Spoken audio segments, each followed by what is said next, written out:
दोस्तों भारत ने रूस के ऊपर केस ठोक दिया है। ये बात सुनने में आपको अजीब लग सकती है क्योंकि भारत और रूस एक काफी अच्छे और पुराने दोस्त माने जाते हैं। इसके बावजूद भी रूस की तरफ से कुछ ऐसे कदम उठाए गए हैं जिसके कारण भारत को ये एक्शन लेना पड़ा। पूरी रिपोर्ट क्या है इस वीडियो में जानते हैं। बस हमें सपोर्ट करने के लिए इस वीडियो को लाइक और चैनल को सब्सक्राइब जरूर कीजिएगा। दोस्तों ये बात है साल 2012 की, जब भारतीय company gas authority of India limited Russian company Gazprom के साथ में एक डील को फाइनलाइज करती है। इसमें अगले 20 सालों तक भारत रशिया से करीब 2.85 मिलियन टन प्रति साल LNG यानी कि लिक्विफाइड नेचुरल गैस इंपोर्ट कराएगा। लेकिन कुछ समय तक तो ये डील सही तरीके से चल रही थी, लेकिन उसके बाद रशिया अपनी गैस सप्लाई या तो किसी और देश को करने लगा या फिर उनके देश के अंदर ही कंजप्शन बहुत तेजी से बढ़ गया। लेकिन एक डील अगर किसी कंट्री या फिर कंपनी के साथ में की गई है तो पहले उसको प्रायोरिटी देनी पड़ती है, ये इंटरनेशनल लॉ भी कहता है। और अब जब रशिया की तरफ से गैस की सप्लाई भारत के अंदर नहीं आई, इसीलिए gas authority of India limited ने रशियन कंपनी गैज़प्रोम के ऊपर एक केस फाइल कर दिया है। इसमें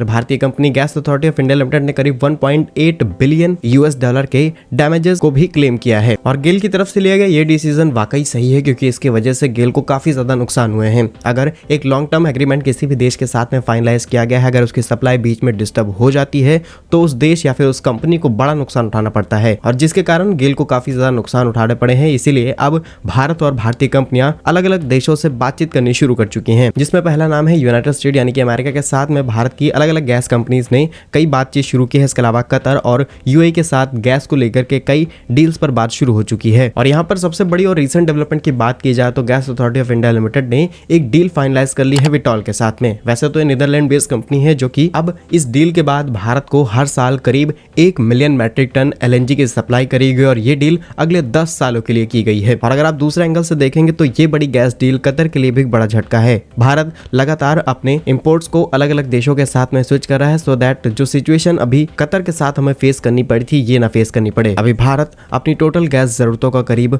42-45% हिस्सा कतर से ही गैस इंपोर्ट करता है। इसके बाद यूनाइटेड स्टेट से करीब 13% और UAE से करीब 6% गैस भारत में इंपोर्ट की जाती है, जिसमें कतर का काफी बड़ा शेयर है। और शेयर को डाउन करने के लिए भारत लगातार गैस की डील फाइनलाइज कर रहा है। बाकी आपको क्या लगता है कि भारत की तरफ से रूस के ऊपर लिया गया केस वाला एक्शन भारत के लिए सही है या फिर नहीं? कमेंट बॉक्स में यस और नो में अपनी राय जरूर लिखिएगा। भारत के ऐसे ही यूजफुल इन्फॉर्मेटिव वीडियोस पाने के लिए आप हमारे YouTube चैनल को सब्सक्राइब जरूर कर लीजिए। मिलेंगे हम आपको एक नई और इंटरेस्टिंग वीडियो में, तब तक के लिए वंदे मातरम, भारत माता की जय।